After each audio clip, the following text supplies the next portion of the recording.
డబ్బు వెనక నీది వేట, పొంగ తీసుకెళ్తావారా మూట.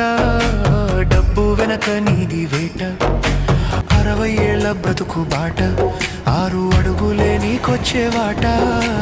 60 ఏళ్ల బ్రతుకు బాట, పైసల కోసమే పరుగురా, అది ఎంత దూరమో అడుగురా.